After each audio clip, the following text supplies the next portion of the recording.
ಗಮನದಲ್ಲಿಟ್ಕೊಂಡೇ ನಾವು 5 ಗ್ಯಾರಂಟಿಯನ್ನು ಕೊಟ್ಟಿದ್ದು. ಸೊ ಇವತ್ತು ಸುಮಾರು ಎಲ್ಲ ನಮ್ಮ ರಾಜ್ಯದ ಸುಮಾರು 1.25 ಲಕ್ಷ ಜನರಿಗೆ ವಿವಿಧ ರೀತಿಯಲ್ಲಿ 1.25 ಕೋಟಿ ಜನರಿಗೆ ಇದ್ರ ಬಗ್ಗೆ ಚರ್ಚೆ ಮಾಡ್ತಾ ಹೋಗೋಣ. ನನ್ನ ಜೊತೆ ಗೆಸ್ಟ್ಗಳು ಕೂಡ ಸ್ಟುಡಿಯೋದಲ್ಲಿ ಜಾಯ್ನ್ ಆಗಿದ್ದಾರೆ. ಮೊದಲಿಗೆ ನಾನು ವೆಲ್ಕಮ್ ಮಾಡ್ಕೊಳ್ತೀನಿ ಹೋರಾಟಗಾರರು ಮತ್ತು ಗ್ರಾಹಕರಾದಂಥ ರಾಜಗೋಪಾಲ್ ಅವರು ನಮ್ಮ ಜೊತೆ ಸ್ಟುಡಿಯೋದಲ್ಲಿ ಇವತ್ತು ಜಾಯ್ನ್ ಆಗಿದ್ದಾರೆ. Sir, welcome to the show.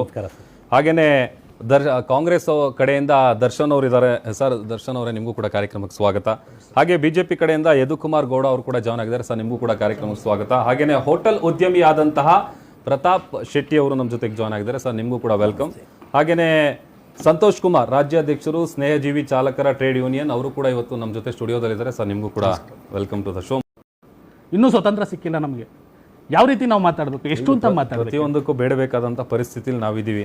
S, Rajagopal ಅವರೇ, ನೀವು ಈ ದರ ಏರಿಕೆ, ಒಂದು ಈ ವಿದ್ಯುತ್ತದು ಕೂಡ ಇವತ್ತಿಂದ 56 ಪೈಸೆ ಪ್ರತಿ ಯೂನಿಟ್ಗೆ ಜಾಸ್ತಿ ಆಗಿದೆ.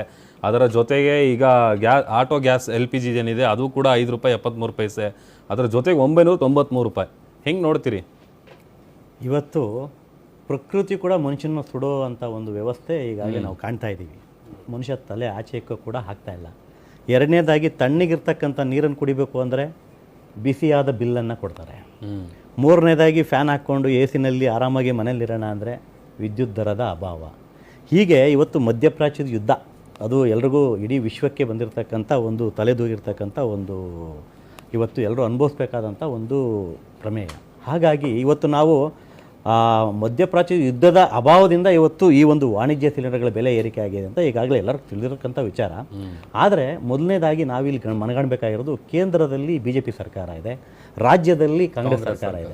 ಇವೆರಡರ ಸಮನ್ವಯತೆ ಇವತ್ತು ಬಹಳ ಮುಖ್ಯ. ಯಾಕೆಂದರೆ ಇವತ್ತು ಮನುಷ್ಯನ ಬದುಕಿಗೆ ಸರ್ಕಾರಗಳು ಸ್ಪಂದಿಸಬೇಕು. ಯಾವ ಸರ್ಕಾರಗಳು ಸ್ಪಂದಿಸುತ್ತೆ, ಮುಂದಿನ ದಿನಗಳಲ್ಲಿ ಅದರ ಬದಲಾವಣೆಯ ಒಂದು ರೂಪ ಸಾಮಾನ್ಯವಾಗಿ ಬಂದೇ ಬರುತ್ತೆ.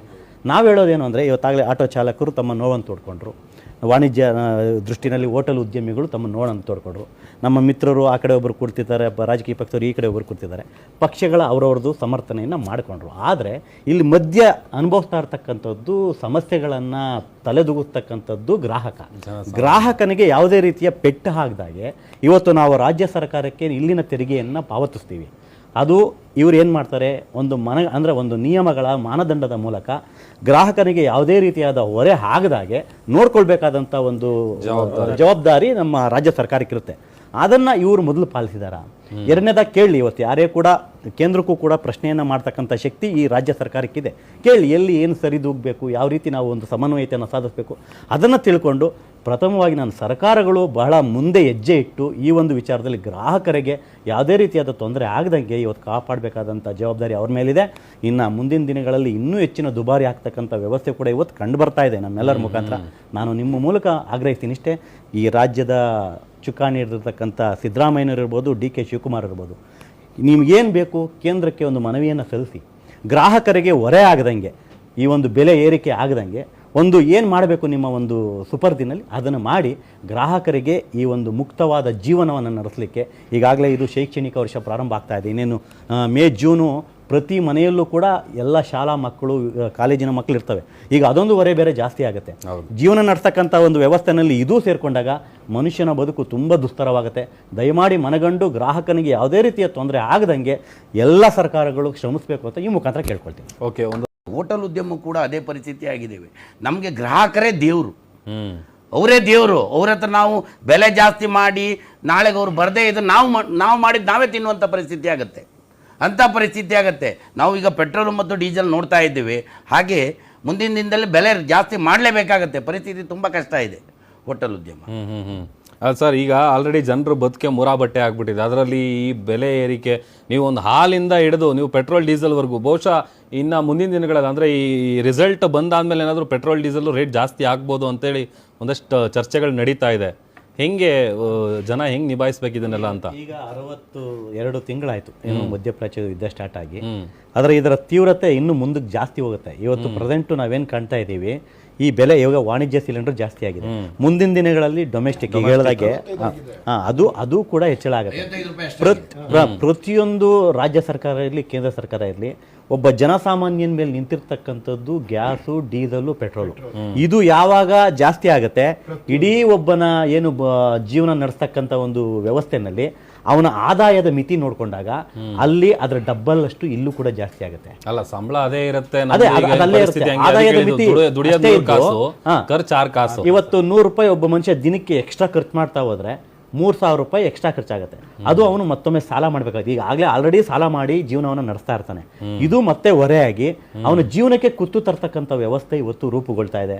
ನಾವು ಸರ್ಕಾರಗಳನ್ನು ಆಗ್ರಹಿಸೋದಿಷ್ಟೇ, ಏನಿವತ್ತು ಜನಸಾಮಾನ್ಯ ತೊಂದರೆಯಲ್ಲಿ ಬದುಕ್ತಾ ಇದ್ದಾನೆ. ಮೊದಲು ಕೋವಿಡ್ ಬಂತು, ಆಗ ತುಂಬ ಕಷ್ಟಪಟ್ಟು ಪುನರ್ಜನ್ಮ, ಇವಾಗ ಎಲ್ಲರಿಗೂ ಸಿಕ್ಕಿರ್ತಕ್ಕಂಥದ್ದು ಪುನರ್ಜನ್ಮ. ಈಗ ಇದೊಂದು ಬಂದಿದೆ, ಇದನ್ನು ನಿಭಾಯಿಸಿ ಯಾಗೋ ಜನಸಾಮಾನ್ಯನ ಬದುಕಿಗೆ ಒಂದು ಒಳ್ಳೆಯ ರೀತಿಯಾದ ಒಂದು ಬದುಕಲಿಕ್ಕೆ ವ್ಯವಸ್ಥೆಯನ್ನು ಕಲ್ಪಿಸ್ತಕ್ಕಂಥದ್ದು ಮುಖ್ಯವಾಗಿ ಇಲ್ಲಿನ ರಾಜ್ಯ ಸರ್ಕಾರದ ಜವಾಬ್ದಾರಿ. ನಾವು ಕೇಂದ್ರ ಸರ್ಕಾರವನ್ನು ಕೇಳಲಿಕ್ಕಾಗಲ್ಲ, ಯಾಕಂದರೆ ನಾವು ರಾಜ್ಯದಲ್ಲಿ ಬದುಕ್ತಾ ಇದ್ದೀವಿ, ರಾಜ್ಯದಲ್ಲಿ ಇಲ್ಲಿ ತೆರಿಗೆಯನ್ನು ಇವರು ಕಟ್ತಾ ಇದ್ದೀವಿ. ಇವರು ಸುಭದ್ರವಾದ ಜೀವನವನ್ನು ನಡೆಸಲಿಕ್ಕೆ ಒಬ್ಬ ಜನಸಾಮಾನ್ಯ ಅನುವು ಮಾಡ್ತಕ್ಕಂಥದ್ದು ಇವರ ಹಿತದೃಷ್ಟಿಯಿಂದ ಇವ್ರಿಗೆ ಸೇರಿದ್ದು. ಹಾಗಾಗಿ ಇವರು ಇವತ್ತು ಆಟೋ ಚಾಲಕರೇನಿದ್ದಾರೆ, ಇವತ್ತಾಗಲೇ ನಾನು ಹೇಳಿದೆ, ಇನ್ನು ಸ್ಕೂಲು ಮತ್ತು ಕಾಲೇಜುಗಳಿಗೆ ಫೀಸ್ ಕಟ್ಟಬೇಕು. ನಾನು ಈಗಲೂ ಕೂಡ ಕಾಲ ಮಿಂಚಿಲ್ಲ. ನೀವು ಒಳ್ಳೆಯ ಹೆಸರನ್ನು ತೊಗೊಳ್ಬೇಕು ಅಂದರೆ ಒಳ್ಳೆಯ ಯೋಜನೆಗಳನ್ನು ಕೊಟ್ಟಾಗ ಮಾತ್ರ ಸಾಧ್ಯ. ಆ ಒಂದು ದೃಷ್ಟಿನಲ್ಲಿ ಇವತ್ತು ಯಾರೂ ಕೂಡ ಒಂದು ಆಟೋ ಡ್ರೈವರ್ಗಳ ಪರಿಸ್ಥಿತಿಯನ್ನು ನಾನು ರೋಡಲ್ಲಿ ಹೋಗ್ತಾ ಇದ್ದ ನೋಡ್ತೀನಿ. ಒಬ್ಬ ಆಟೋ ಡ್ರೈವರ್ ಪಾಪ ಸ್ಟಾರ್ಟ್ ಮಾಡಿದ್ರೆ ಗ್ಯಾಸ್ ಇರಲ್ಲ ಅನ್ನೋ ಕಾರಣಕ್ಕೆ ರಾತ್ರಿ 12 ಗಂಟೆಯಿಂದ ಕ್ಯೂನಲ್ಲಿ ನಿಂತ್ಕೊಂಡು ಕಾಲ್ನಲ್ಲಿ ಹಿಂಗೆ ತಳ್ಕೊಂಡು ಹೋಗ್ತಾ ಇರ್ತಾರೆ ಸರ್. ಎಷ್ಟು ಕಷ್ಟಪಟ್ಟು ಆ ವ್ಯಕ್ತಿಗೆ ಇನ್ನೂ ಟಿಫನ್ನೇ ಮಾಡಿರಲ್ಲ. ಬೆಳಗ್ಗೆ 6-6:30 ಸಮಯದಲ್ಲಿ ನೋಡಿದೆ. ಆ ಟೈಮಲ್ಲಿ ನೋಡಿದ್ರೆ ನನಗೆ ಒಂಥರ ಕಣ್ಣಲ್ಲಿ ನೀರು ಬರುತ್ತೆ ಸರ್. ಯಾಕೆ ಸರ್ ಈ ಥರ ವ್ಯವಸ್ಥೆ ಇರಲಿ, ಯುದ್ಧದ ಪ್ರಭಾವ ಇದು ಇಷ್ಟು ದಿವಸ ಇರಲಿಲ್ಲ, ಆಯಿತು. ಆದರೆ ಇಲ್ಲಿನ ರಾಜ್ಯ ಸರ್ಕಾರ ಅವ್ರಿಗೆ ಯಾವ ರೀತಿ ಗ್ಯಾಸ್ ತಂದ್ಕೊಡೋಕ್ಕೆ ಈಗ ಆಗಲ್ಲ, ಆದರೆ ಅವ್ರೇನು ಗ್ಯಾಸನ್ನು ಇವತ್ತು ಒಂದು ಪೆಟ್ರೋಲ್ ಬಂಕ್ನಲ್ಲಿ ಪರ್ಚೇಸ್ ಮಾಡ್ತಾರೆ, ಅಲ್ಲಿ ಅವ್ರಿಗೇನೋ ಒಂದು ಕನ್ಫ್ಯೂಷನ್ ಕೊಡೋ ರೀತಿನೋ ಅಥವಾ ಆ ರೀತಿ ಏನೋ ಒಂದು ಒಳ್ಳೆಯದನ್ನು ಅವರು ಮಾಡಿದಾಗ ಅವರು ಗ್ರಾಹಕರ ಮೇಲೆ ಕೂಡ ಹೊರೆ ಆಗ್ತಕ್ಕಂಥ ಒಂದು ಪ್ರಮೇಯ ಅವ್ರಿಗೂ ಬರೋದಿಲ್ಲ. ಸಮಾನ ದೃಷ್ಟಿ ಎಲ್ಲರಿಗೂ ಬರುತ್ತೆ. ಹಾಗಾಗಿ ಎಲ್ಲ ವಿಚಾರದಲ್ಲೂ ಇವತ್ತೊಂದು ಹಾಲು ಇರ್ಬೋದು, ನೀರಿರ್ಬೋದು, ಕರೆಂಟ್ ಇರ್ಬೋದು, ಈ ಎಲ್ಲ ವಿಚಾರದಲ್ಲೂ ಕೂಡ ಸರಿದೂಗಿಸ್ಕೊಂಡು ಇವತ್ತು ಜನಸಾಮಾನ್ಯನಿಗೆ ಬದುಕಲಿಕ್ಕೆ ಅನುವು ಮಾಡಿಕೊಡ್ತಕ್ಕಂಥ ಒಂದೇ ಒಂದು ವ್ಯವಸ್ಥೆ ಇಲ್ಲಿನ ರಾಜ್ಯ ಸರ್ಕಾರ ಮಾಡಬೇಕು. ಕೂಡಲೇ ಅದ್ರ ಬಗ್ಗೆ ಹೆಚ್ಚಿನ ನಿಗಾ ವಹಿಸಿ ಅಂತ ನಾನು ಮುಖಾಂತರ ಕೇಳ್ಕೊಳ್ತೀನಿ. ಒಂದು ನೀರಿನ ವಿಚಾರ ಬಂದಾಗ ಕಾವೇರಿ ಗಲಾಟೆ ಇರ್ಬೋದು, ಎಲ್ಲ ಸರ್ವಪಕ್ಷಗಳ ಸಭೆಯನ್ನು ಕರಿತೀರಿ.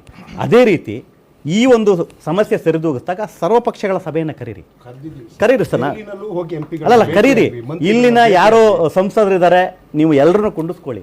ಈ ತರ ಜನಸಾಮಾನ್ಯನಿಗೆ ತೊಂದರೆ ಆಗ್ತಾ ಇದೆ ಅಂದಾಗ ಎಲ್ಲರೂ ಕೂಡ ಒಗ್ಗೂಡಬೇಕಾದಂತ ನಿಮ್ಮ ಮಾತು ಕರೆಕ್ಟ್. ನಾವು ದೆಹಲಿಗೆ ಹೋಗಿ ಮುಖ್ಯಮಂತ್ರಿಗಳು, ಉಪಮುಖ್ಯಮಂತ್ರಿಗಳು, ಸರ್ವ ಪಕ್ಷದ ಎಂಪಿಗಳ ಸಭೆಯನ್ನು ಮಾಡಾಗಿದೆ ಸರ್. ಕೇಳ್ತಾ ಇಲ್ಲ, ಕೇಳೋ ಕಿವಿನೂ ಇಲ್ಲ, ಅವ್ರು ಕೇಳಿಸ್ಕೊಳ್ಳೋ ಹೃದಯ ಅಂತನೂ ಇಲ್ಲ ಸರ್. ನಾವು ಮಾಡಿದೀವಿ ಪ್ರಯತ್ನವನ್ನು. ರಾಜ್ಯ ಸರ್ಕಾರದಿಂದ ಪ್ರಯತ್ನ ಆಗ್ತಾ ಇದೆ, ಖಂಡಿತ ಆಗಿದೆ ಸರ್.